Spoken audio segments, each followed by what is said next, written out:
शिवपूजन जी बहुत ही मेधावी और प्रतिभाशाली गायक अनमोल कुमार जी,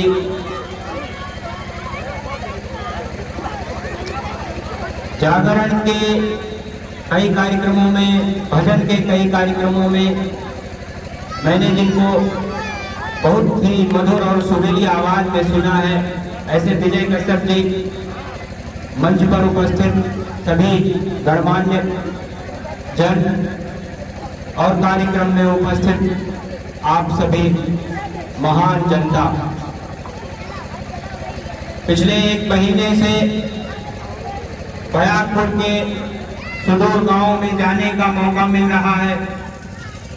आप लोगों के साथ बातचीत करके बहुत से विषयों को जानने का मौका मिला है और इससे मेरा भी ज्ञानवर्धन हुआ है। मुझे भी बहुत सी चीजों को जानने का मौका मिला है, आपके बहुत से मुद्दों को समझने का मौका मिला है। सामान्य तौर पर परंपरा तो यह है कि चुनाव की घोषणा होने के बाद प्रत्याशी अपने प्रचार के अभियान में ही जनसभाएं किया करते हैं। हमने इस परंपरा को बदलने का प्रयास किया।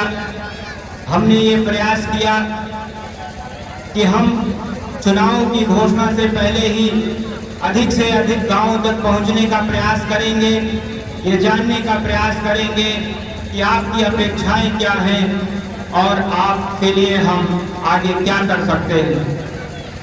पिछले एक महीने के प्रवास में इस क्षेत्र के बारे में मुझे बहुत कुछ जानने का मौका मिला है। उन अनुभवों के आधार पर कुछ महत्वपूर्ण बातें आप लोगों के साथ साझा करना चाहता हूं। मैंने ये देखा है कि हमारे बयाकपुर क्षेत्र में भारतीय जनता पार्टी के जो विपक्षी दल हैं वो एक दुष्प्रचार के माध्यम से माहौल को बिगाड़ने का प्रयास कर रहे हैं। हम जानते हैं कि देश की और विदेश की पिछले करीब 2 वर्षों से बहुत ही विषम और विकट परिस्थिति है। पिछले 100 साल में ऐसी महामारी को पूरी दुनिया ने नहीं देखा। हमने अपने बड़े बुजुर्गों से भी ये कभी नहीं सुना कि कभी ऐसा दौर आया हो कि ट्रेन और प्लेन भी बाधित हो गई हो, पूरी दुनिया थम गई हो। लेकिन हमने पिछले साल से ये दौर देखा है।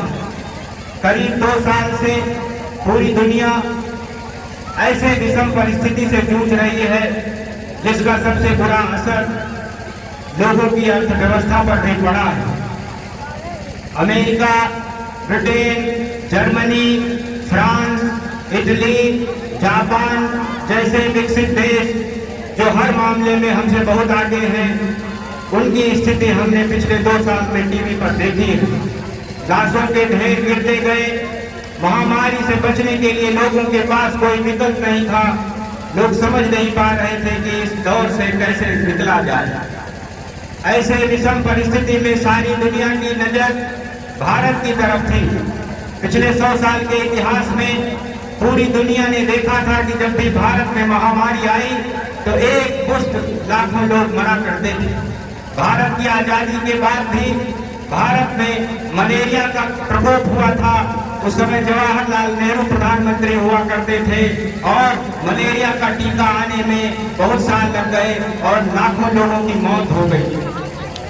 ऐसी विषम परिस्थिति में भारत को नरेंद्र मोदी जैसा कुशल नेतृत्व मिला, जिन्होंने लोगों की जान बचाने के लिए रात दिन एक कर दिया। उन्होंने न केवल लोगों की जान बचाई, उन्होंने ये भी सुनिश्चित किया कि जन धन अकाउंट के माध्यम से उन्होंने जो खाते लोगों को खुलवाए थे, उसके माध्यम से उस विषम परिस्थिति में जब लोग अपने घरों में कैद होने के लिए मजबूर थे तो उन्होंने सबके खाते में पैसे पहुंचाए। लोग भूखमरी से नहीं मरे। 80 करोड़ लोगों को करीब 2 साल से घर बैठाकर फ्री में अनाज दिया जा रहा है ताकि लोग किसी भी तरीके से भूखमरी का शिकार न हो। ऐसी विषम परिस्थिति में जब देश के सभी लोगों को एकजुट होकर नरेंद्र मोदी जी की और योगी आदित्यनाथ जी की सराहना करनी चाहिए। ऐसी स्थिति में भी बहुत से गैर जिम्मेदार राजनीतिक दल जगह जगह दुष्प्रचार कर रहे हैं। अपने छोटे से राजनीतिक स्वार्थ के लिए, चुनाव जीतने के लिए लोगों को बरगला रहे हैं, झूठी बातें का अफवाह फैला रहे हैं। देश में अर्थव्यवस्था पर असर पड़ा है, इससे कोई इनकार नहीं कर सकता, लेकिन किन परिस्थितियों के चलते पड़ा है हमें ये भी सोचना होगा। महंगाई, बेरोजगारी जैसे मुद्दों पर लोगों को भड़काने और बरगलाने का प्रयास जब सफल होने लगा तो समाजवादी पार्टी और कांग्रेस के लोगों ने प्रदेश के सबसे बड़े इस चुनाव में हिंदू मुसलमान करने की कोशिश की। समाजवादी पार्टी के राष्ट्रीय अध्यक्ष अखिलेश यादव को मोहम्मद अली जिन्ना का नाम चुनाव में घसीटने की क्या जरूरत थी। हमारी बहराइच की ये धरती महाराजा सुहेलदेव की धरती है। मैं महाराजा सुहेलदेव के बलिदान को स्मरण करते हुए उनके कर्तव्यों और उनके यशस्वी योगदान और शौर्य को स्मरण करते हुए आप लोगों से एक बात पूछना चाहता हूं कि जिस बहराइच की धरती पर उन्होंने विदेशी आक्रमणकारियों के आक्रमण को सैकड़ों साल तक रोक कर रखा, ऐसी यशस्वी और शौर्यशाली धरती पर हम ऐसे लोगों को क्यों बर्दाश्त कर रहे हैं जो तुष्टीकरण की राजनीति करना चाहते हैं।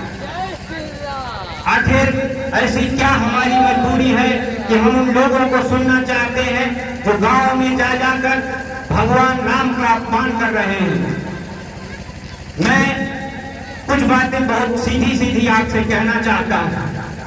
ये बात न हिंदू की है न मुसलमान की है, ये राष्ट्र की है। आप मुझे बताइए कि जब 31 अक्टूबर को सरदार पटेल की जयंती पर अखिलेश यादव ने मोहम्मद अली जिन्ना का नाम लिया, उनको सरदार पटेल के साथ उनकी तुलना की, तो हमको लगा कि शायद मंच पर कभी कभी बोलते बोलते आदमी की जबान फिसल जाती है। हम इंतजार करते रहे कि 2-3 दिन के बाद वो कहेंगे कि मेरे मुंह से गलती से निकल गया था। 3 दिन के बाद टेलीविजन पर जबरदस्त विवाद होने के बाद वो जब सामने आते हैं तो वो कहते हैं कि ये सब तो किताब में लिखा हुआ है। अगर अखिलेश यादव और समाजवादी पार्टी के लोग इतिहास की किताबों के आधार पर भारत की राजनीति चलाना चाहते हैं तो मैं इतिहास के कुछ पन्ने खोलना चाहता हूं।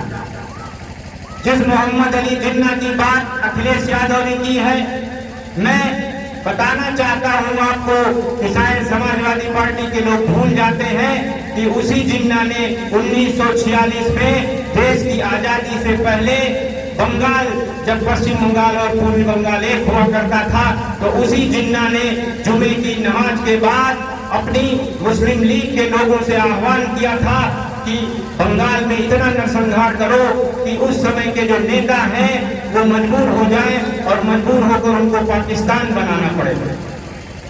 उसी डायरेक्ट एक्शन का यह दुष्परिणाम था कि 1 साल के बाद सभी नेताओं को जिन्ना के सामने नतमस्तक होकर भारत माता के 2 टुकड़े करने पड़े।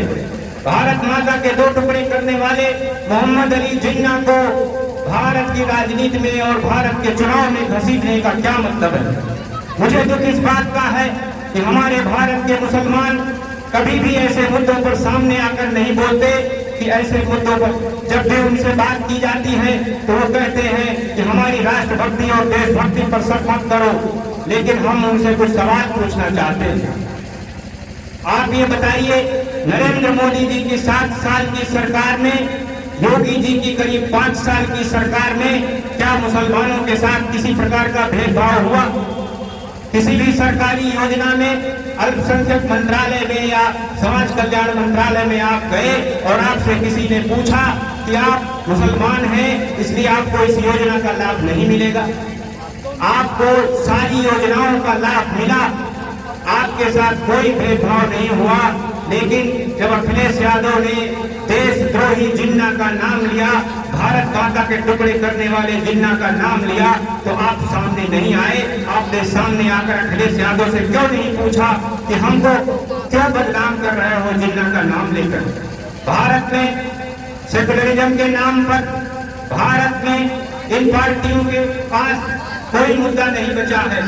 हर बार ये हिंदू मुसलमान की बात करते हैं। हिंदुस्तान में हिंदू मुसलमान की राजनीति वही पार्टियां करती हैं जो अपने को सेकुलर कहती हैं। समाजवादी पार्टी हो, कांग्रेस पार्टी हो, पिछले 15 दिनों से इस देश में हिंदुओं को गाली देने का एक फैशन चल पड़ा। रोज कोई न कोई बयान हिंदुओं को चिढ़ाने के लिए दिया जाता है, और जब ऐसी बातों पर हम जवाब देने के लिए मजबूर होते हैं तो हमसे कहा जाता है कि आप माहौल क्यों खराब कर रहे हैं।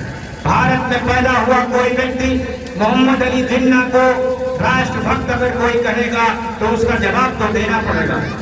इसके बाद हमें लगा कि शायद ये थम जाएगा, फिर सलमान खुर्शीद ने आकर कुछ बोला, राशिद अल्वी ने कुछ बोला, उसके बाद मणिशंकर अय्यर ने अभी कुछ 2-3 दिन पहले कहा कि मुगल देशभक्त हुआ करते थे, देश प्रेमी हुआ करते थे। इस देश में हिंदुओं को चिढ़ाने का दौर कब तक चलेगा? हमसे कहा जाता है कि हिंदू और हिंदुत्व अलग अलग है। हम बताना चाहते हैं कि हिंदुत्व राम की मर्यादा भी है, हिंदुत्व राम के धनुष से राक्षसों का वध भी है, हिंदुत्व में कृष्ण का संदेश भी है।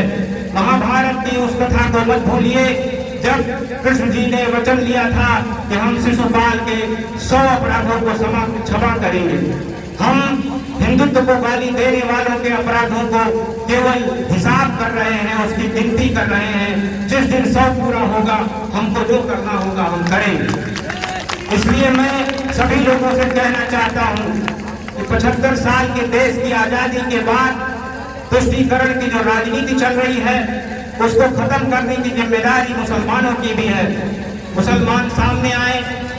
मैं नहीं कहता कि वो देशभक्त नहीं है, लेकिन मैं ये जरूर कहता हूँ कि अगर हम साथ मिलकर साथ कंधे से कंधा मिलाकर चलना चाहते हैं तो आपको ये बताना पड़ेगा, आपको सुख और दुख सभी में साथ रहना पड़ेगा। आप सामने आइए, आप उन लोगों की जबान पकड़िए, उन लोगों के गिरेबान को पकड़कर कहिए कि बार बार आप चुनाव में हिंदू मुसलमान की बात करके हमें क्यों बेइज्जत करते हैं। अगर आप देशभक्त के साथ रहना चाहते हैं, अगर आप भारत माता के साथ रहना चाहते हैं तो आपको जिन्ना का विरोध करना पड़ेगा, जिन्ना की मानसिकता का विरोध करना पड़ेगा। जो लोग जिन्ना की बात करते हैं आपको उनका विरोध करना पड़ेगा, बहिष्कार करना पड़ेगा। हम मुसलमानों के विरोधी नहीं हैं, हम मुसलमानों को साथ लेकर चलना चाहते हैं। हमारे भी मुसलमान परिचित हैं, देश में बहुत से नेता जो मुस्लिम हैं वो हमारे परिचित हैं, लेकिन मैं जब भी उनसे सवाल करता हूं वो कहते हैं कि हम आप जैसे ही राष्ट्रभक्त हैं, हमारी राष्ट्रभक्ति पर शक मत करिए। ठीक है, हमको कोई शौक नहीं है किसी की राष्ट्रभक्ति पर शक करना, लेकिन मैं फिर सवाल उनसे पूछता हूं कि जब ऐसे विषय आते हैं तो उसमें आप सामने क्यों नहीं आते? आज आप ये बताइए कि 1947 से पहले कराची में, ढाका में, लाहौर में रामनवमी और कृष्ण जन्माष्टमी हुआ करती थी। आज वहाँ क्या स्थिति है? वहाँ जहाँ 1/4 हिंदू हुआ करता था, आज उसकी संख्या घटती चली गई।